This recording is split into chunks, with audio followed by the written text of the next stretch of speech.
ทำสัญญาขายฝากที่ดินนะคะเพื่อเกษตรกรรมหรือว่าที่อยู่อาศัยนอกจากจะมีประมวลกฎหมายแพ่งและพาณิชย์ลักษณะซื้อขายที่ว่าด้วยการขายฝากคุ้มครองแล้วเนี่ยยังมีพระราชบัญญัติคุ้มครองประชาชนในการทำสัญญาขายฝากที่ดินเพื่อเกษตรกรรมหรือที่อยู่อาศัยพุทธศักราช 2562 คุ้มครองเพิ่มเติมอีกด้วยนะคะซึ่งสาระสำคัญของพระราชบัญญัตินี้นะคะก็จะเพิ่มภาระให้กับผู้ซื้อฝากหรือว่านายทุนนะคะ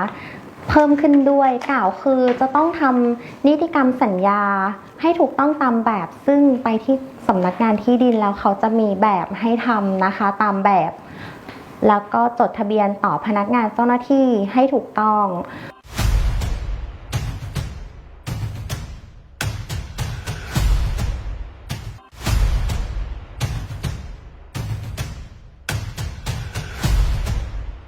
หลังจากนั้นนะคะเมื่อจะครบกำหนดระยะเวลาไถไม่น้อยกว่า3 เดือน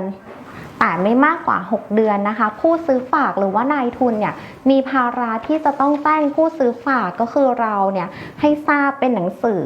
โดยการส่งลงทะเบียนไปรษณีย์พร้อมสัญญาขายฝากนะคะให้ทราบถึงจำนวนสินไถ่แล้วก็กำหนดระยะเวลาขายพร้อมกับแนบสัญญาขายฝากให้เราทราบด้วย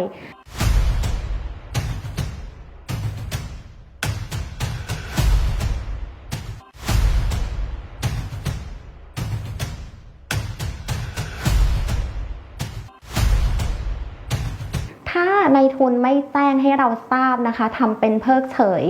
ผลก็คือเราสามารถที่จะไถ่ถอนที่ดินตรงนี้ได้